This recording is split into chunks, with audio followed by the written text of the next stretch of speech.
Hello everyone, welcome to chapter 9. This chapter is going to be about market structure and how we're going to use market structure to build a narrative and gain insights to the market dynamics.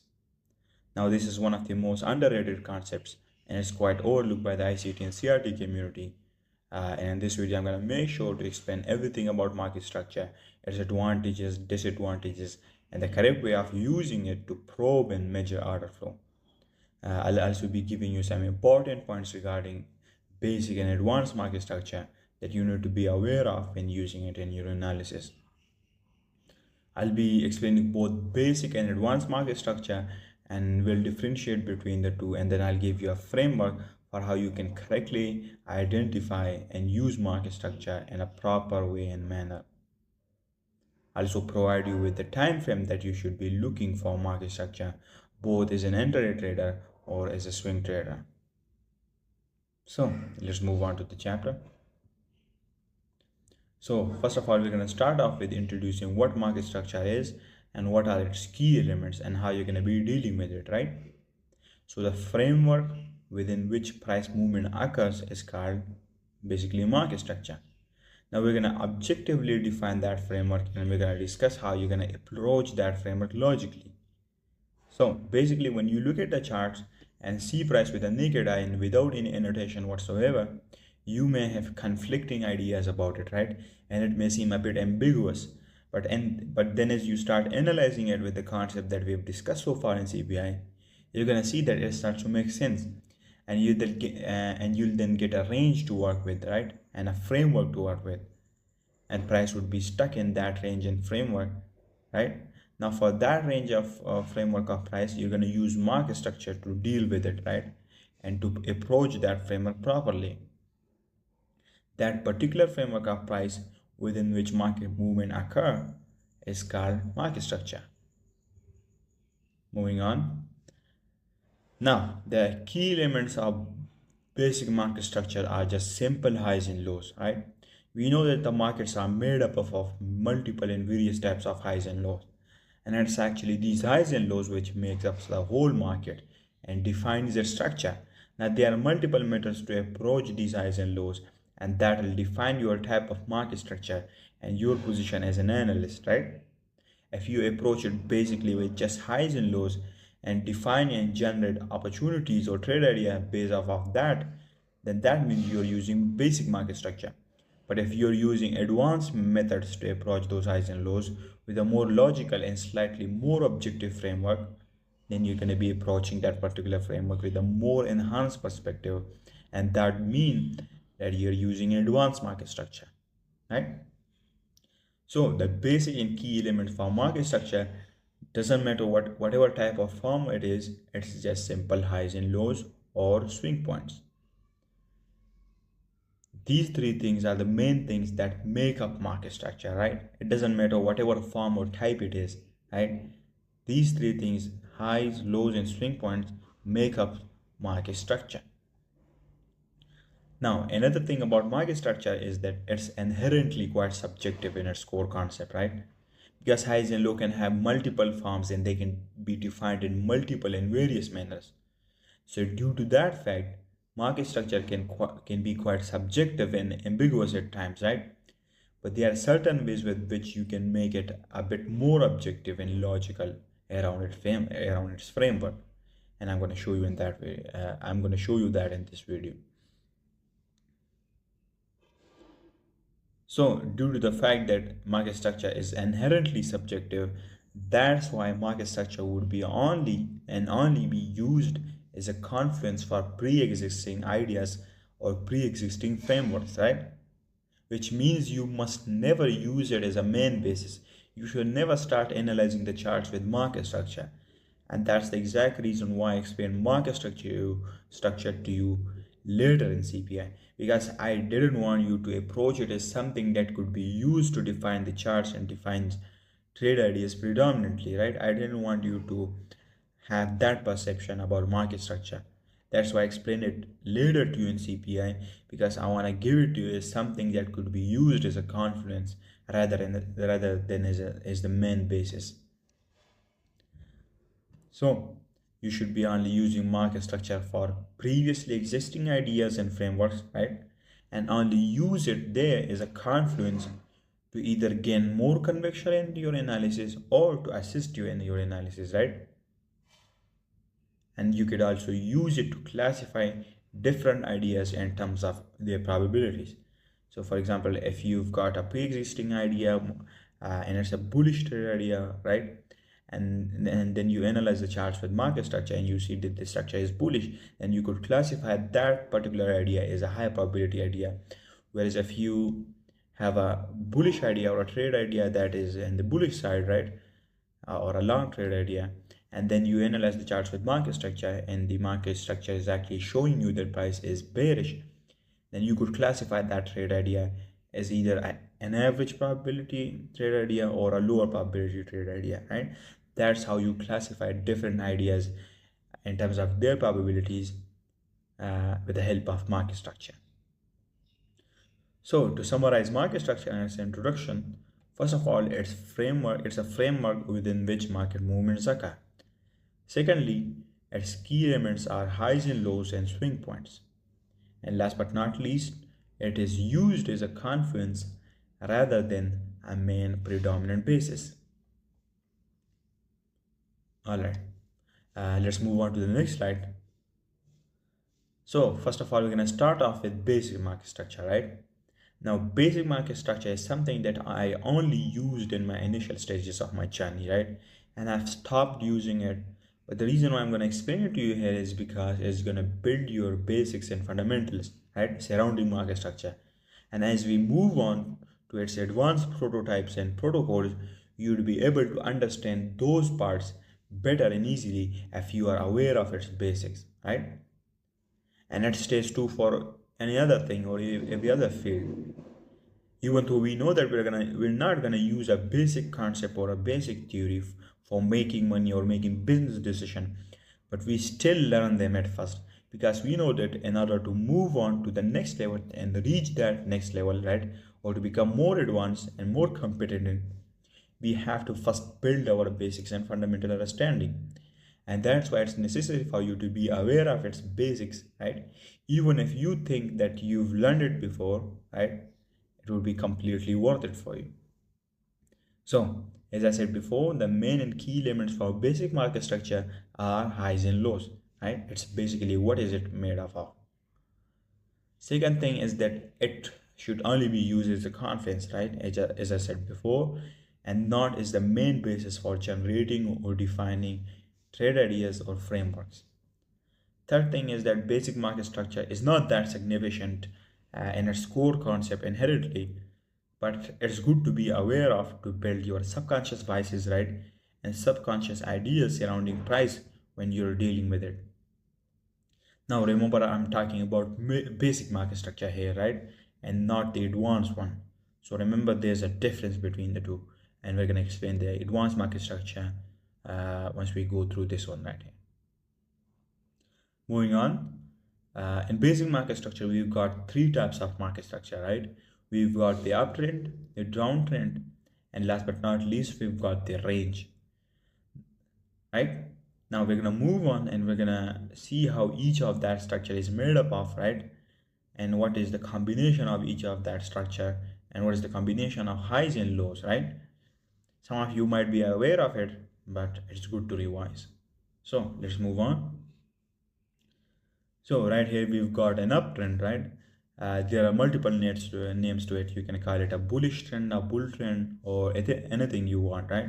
But the idea is that uptrend is made up of highs and lows, which consistently moves higher, right? Just as the name suggests. Right here you can see that we start off with a low, and then what happens is that price continues moving higher and makes a high. Now that price is made a high, it has to first retrace back before it's move higher again.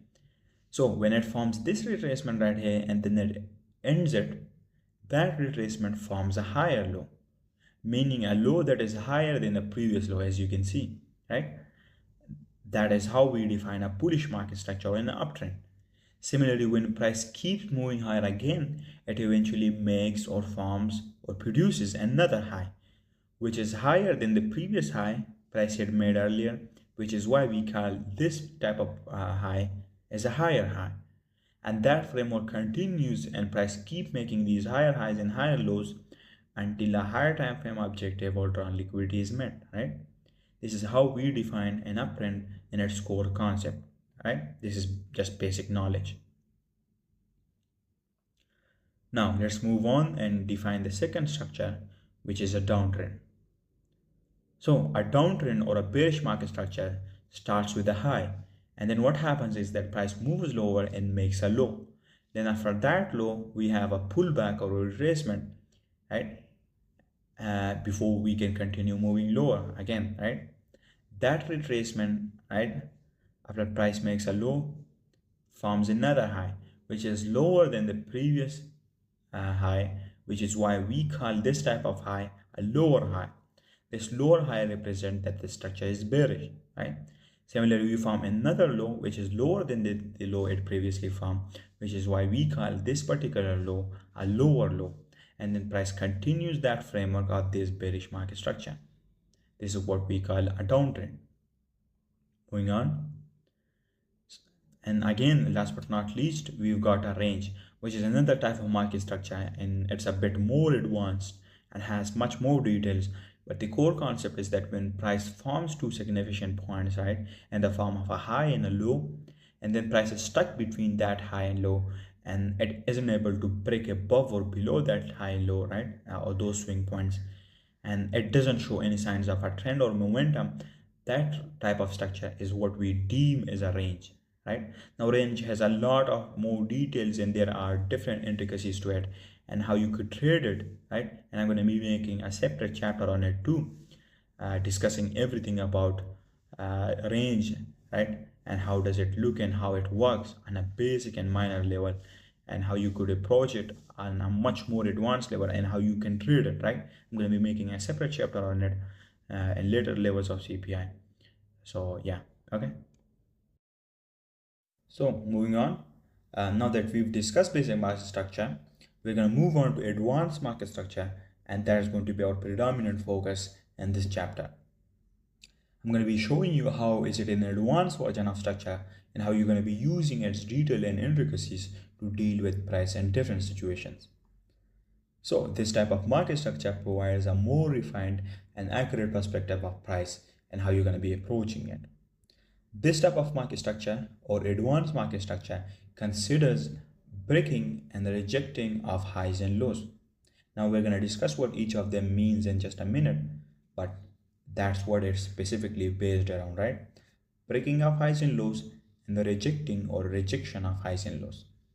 Another important thing about advanced market structure is that it integrates or combines other important and critical methods with which you can gauge, measure, or probe market order flow or structure. And the thing about those methods is that they are based around practical concepts that actually relates to price, and you're going to be able to see them on the charts in a logical fashion, unlike basic market structure, which is based around unrealistic theory and which you won't ever see on the charts, and they're just cherry picked, right? Basic market structure is just to build a fundamental understanding, right? But the thing about that is that when you look at the chart and price, they never look like that, right? The underlying concept is going to be there, but it'll never look clean and sweet to you like that as I shown you in the images before, right? But with this type of structure, advanced market structure, the framework and ideas that I will discuss with you in this chapter, you're going to see that perfectly on the charts when you combine it with the other concepts, right? And you would be able to classify price action into different structure easily, right? And simply based on objective rules and criteria that I'll give you in this chapter. Now let's move on to the next slide and let's discuss the different methods, right? So first one we've got here is the breaking and rejection or rejecting of highs and lows, right? Now if you go on the charts and use these exact concepts and criteria, then you're going to see that this is exactly how price moves. But remember what I said before, you must never ever use these concepts alone or as something to define an idea in the first place, right? It should only be used as a confluence or as a second hand when you've already developed frameworks or trading ideas, right? So you must remember that. Now let's define an uptrend or a downtrend based on this. So when price is consistently breaking above highs and rejecting below lows, which means that price is only able to break above highs when it, right? And when it comes to lows, it's only able to reject them and unable to displace below those lows, right?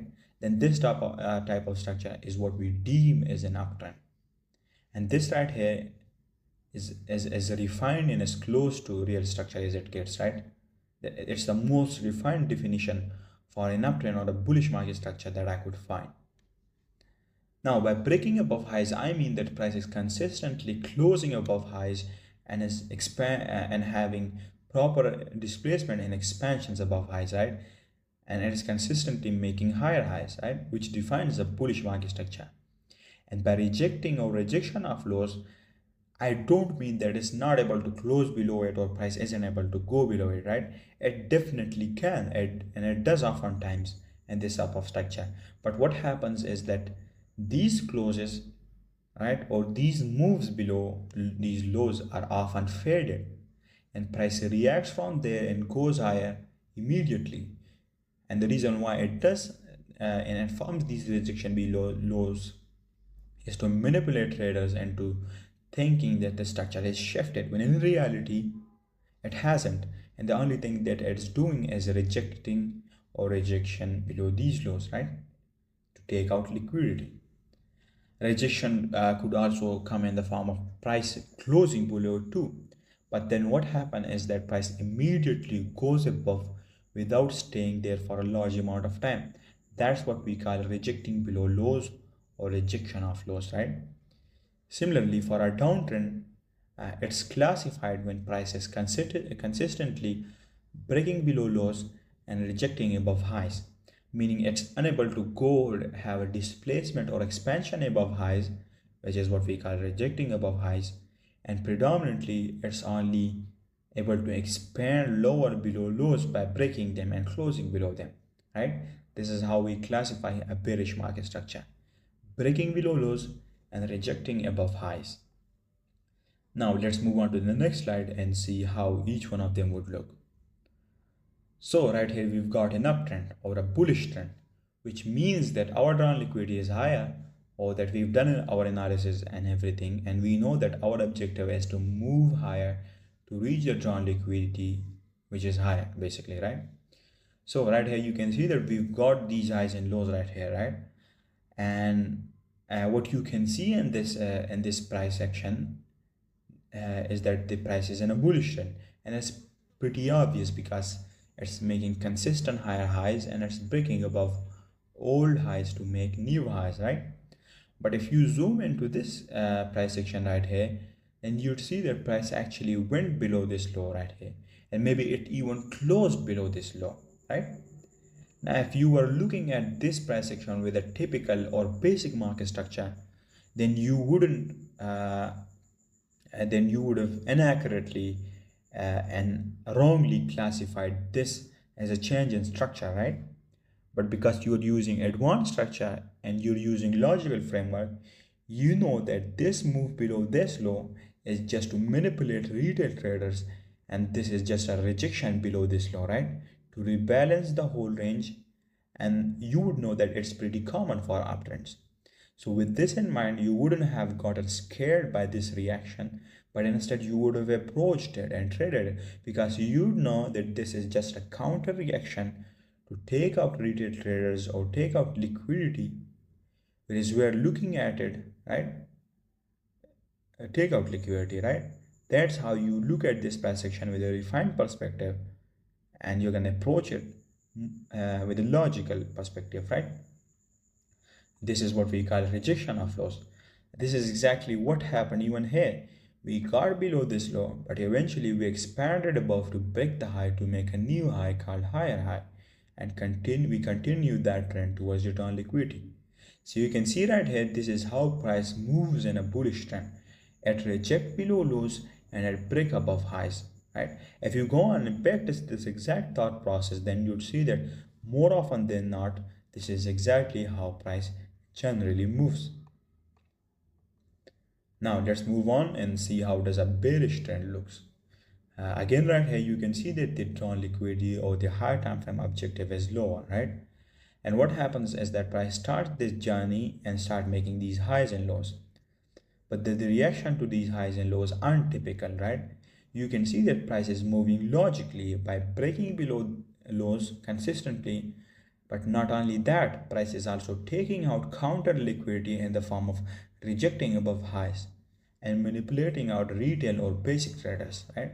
This is how a bearish advanced market structure looks. Price break below lows and reject above highs by taking out liquidity.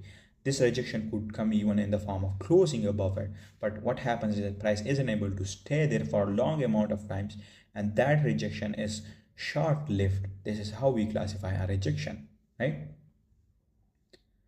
Now we're going to move on to the next slide, and we're going to add another filter to market structure, and we're going to make it even more advanced, right? So in basic market structure, we only have highs and lows, right? And higher highs or higher lows, or lower highs or lower lows, right? But when it comes to advanced market structure, we also include short-term swing points or intermediate-term swing points. We have another one which is called long-term swing points, but that's not a topic for now. You can only deal with the short-term swing points and intermediate-term swing points, and that would be more than enough for you. So inside short-term swing points, we've got short-term highs and lows, a short-term high and short-term lows. And with the intermediate swing points, we've got intermediate-term lows and intermediate-term highs, right? Now we're gonna accurately define what each of them means and how we can classify them. But you need to remember that these are the main aspects and key elements which makes up advanced market structure. So right here we've got a bullish trend or an uptrend, and our drawn liquidity is higher, right? That's a framework we're working with. So we learned that in an uptrend we break above highs and we reject below lows. That's how we accurately define and objectively classify market structure into an uptrend precisely, right?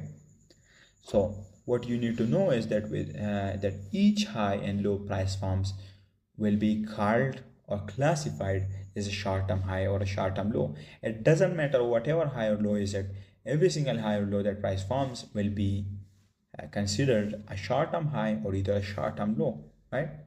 So for instance, this low right here is a short-term low and that high is a short-term high, which means every high and low you see is either a short-term low or a short-term high. If it's a high, then it's a short-term high, but if it's a low, then it's a short-term low, right? So that's basically how we classify short-term highs and short-term lows. It's pretty basic, right? The way how it gets advanced is when we add intermediate term swing points or intermediate term highs and intermediate term lows. And there's a unique way to classify these highs and lows, right? So we know that in an uptrend we reject below lows, but those rejections are pretty dim, right? Meaning they are short-lived and price expands above quite immediately after that happens, right? So when price rejects below a low and then it expands above, it forms a low there, which will be regarded as a short-term low as well. But then what happens is that price retraces back and form another short-term low to the right of that short-term low that we had formed earlier after rejecting below that other short-term low, right? This one. Do you understand what I mean? Let me say it again. First of all, we form this short-term low, right? And then price comes down again and reject below this particular short-term low and have this rejection right here. And after this rejection, we form this new low right here, right? Now this low will be also regarded and considered as a short-term low. But then what happens is that price expands above and it retraces back. And now that it retraces back again, it forms another short-term low. So now you can see that this short-term low right here has two short-term lows to its opposite side. The first one it has is to the left, which it rejected below, right? So we've got this short-term low, price rejected below this short-term low, and then we've got another short-term low which form after the retracement.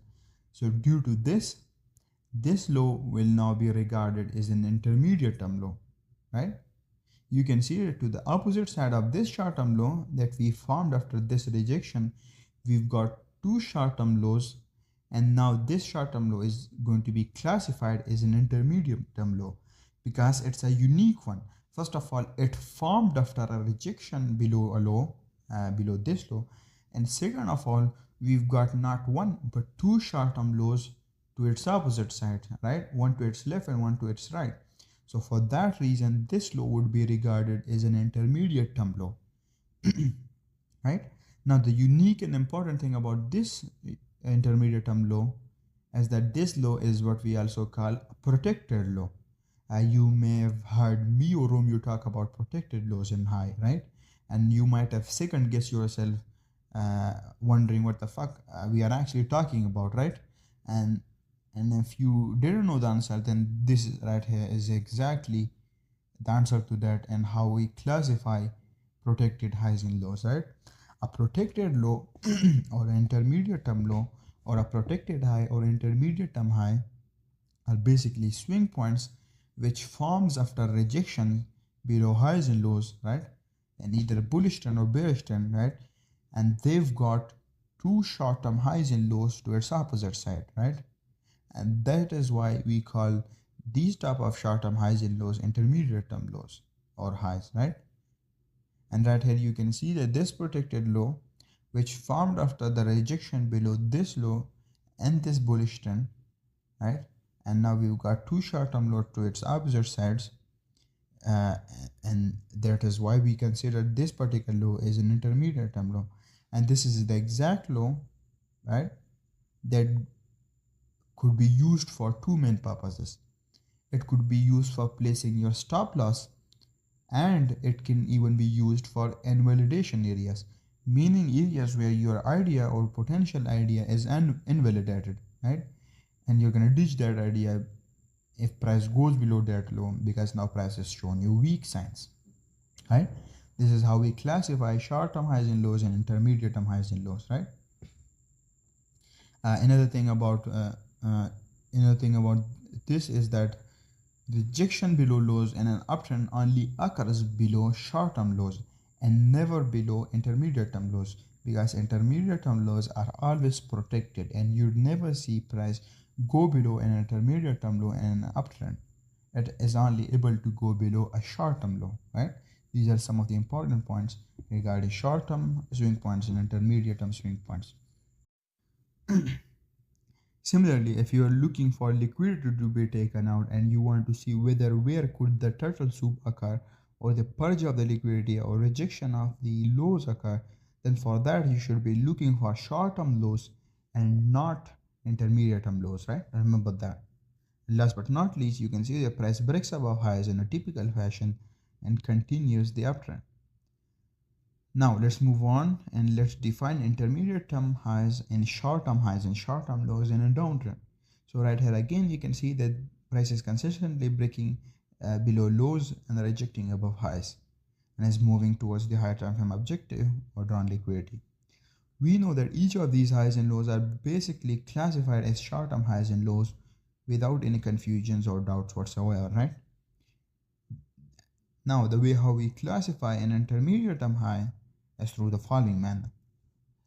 We wait for a short-term high to be rejected, meaning we look for price to reject or go above that short-term high to take out liquidity. And then once price does that and it expands lower again and forms that new short-term high after that rejection, we wait for a retracement and wait for another short-term high to be formed to its right. And once that short-term high is formed and produced, that other short-term high that was formed after the rejection of the short-term high to the left is now classified as an intermediate-term high. And that high would be an important level for price because it can be used as an invalidation area. And most of all, that high would be protected at most of the time, right? And price usually never takes that high out unless and until the drawn liquidity is met and the objective of the higher time frame is reached, right? If you need to rewatch this video, then make sure to rewatch it again because this one has got some really good details that you can make notes of. Now we're going to move on to the next slide and we're going to discuss how we can identify correct, logical and proper structural shifts, right? Now we know that market structure shifts is a weak and incorrect and improper concept, right? And it never works the way how you've used it, right? Typically. But at the same time, we have to define and know how we can correctly identify and classify an advanced structure shift. It's going to be different from the typical that you know of, right? And that you've heard of is going to be different than that. And I'm going to discuss this in this chapter. Before we do that, we've got some prerequisite and requirements for structure shifts, right? Because just as I said before, you would not be using advanced market structure alone, but you're going to be using it rather as a confluence for the pre-existing concepts and ideas, right? The same manner you're going to be using the concept right here only in conjunction and integration with other concepts and profiles, and only then you'd be able to identify correct structural shifts, right, accurately. So the main important prerequisite for structural shifts are the following.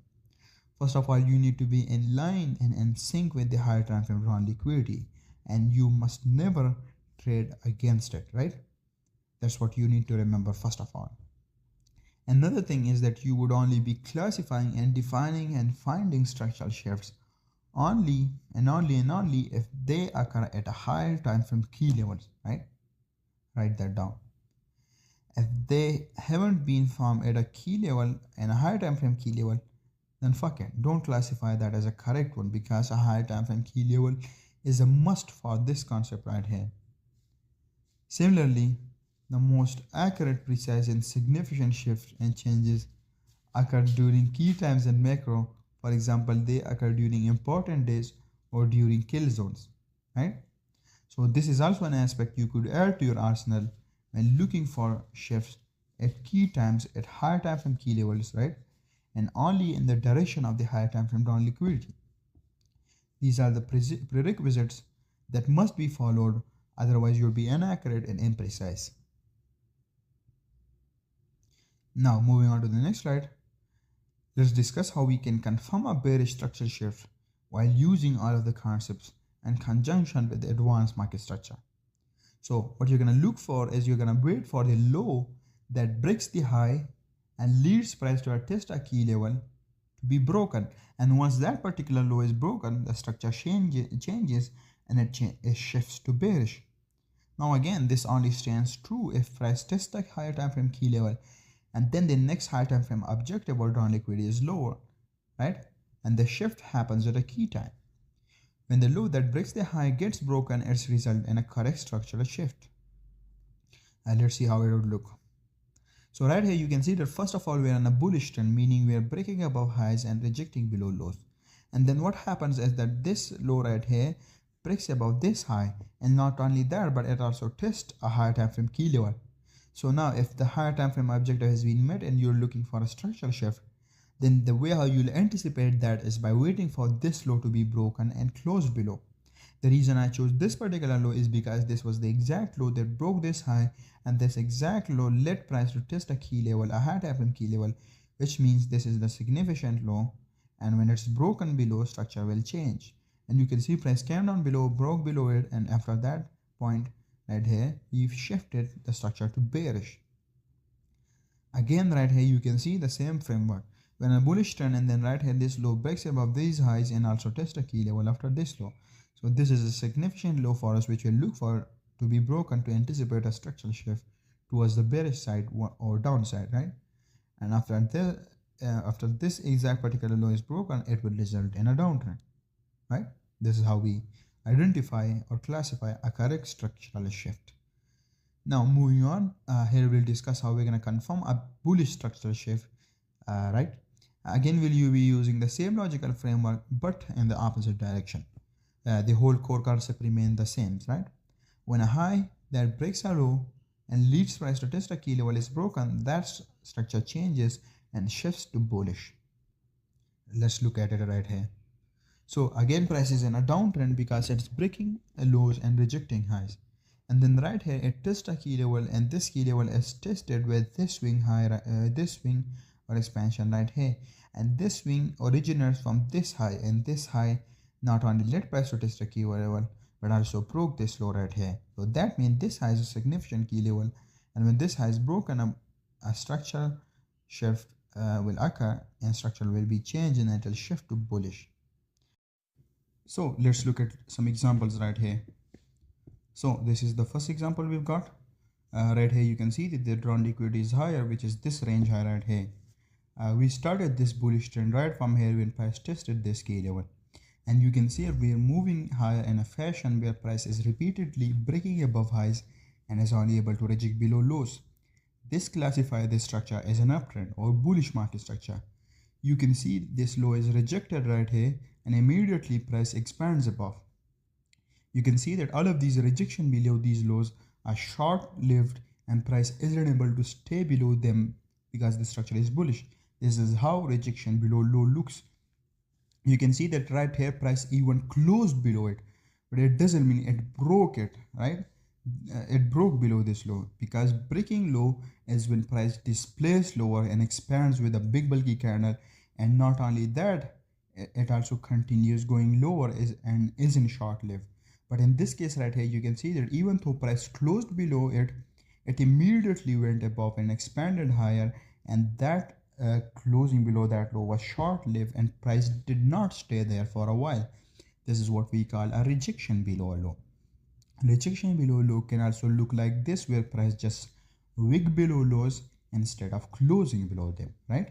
Whereas if you look at the highs, you can see that price is clearly breaking above highs by not only closing above them but also staying there for quite some time, which suggests breaking instead of rejection.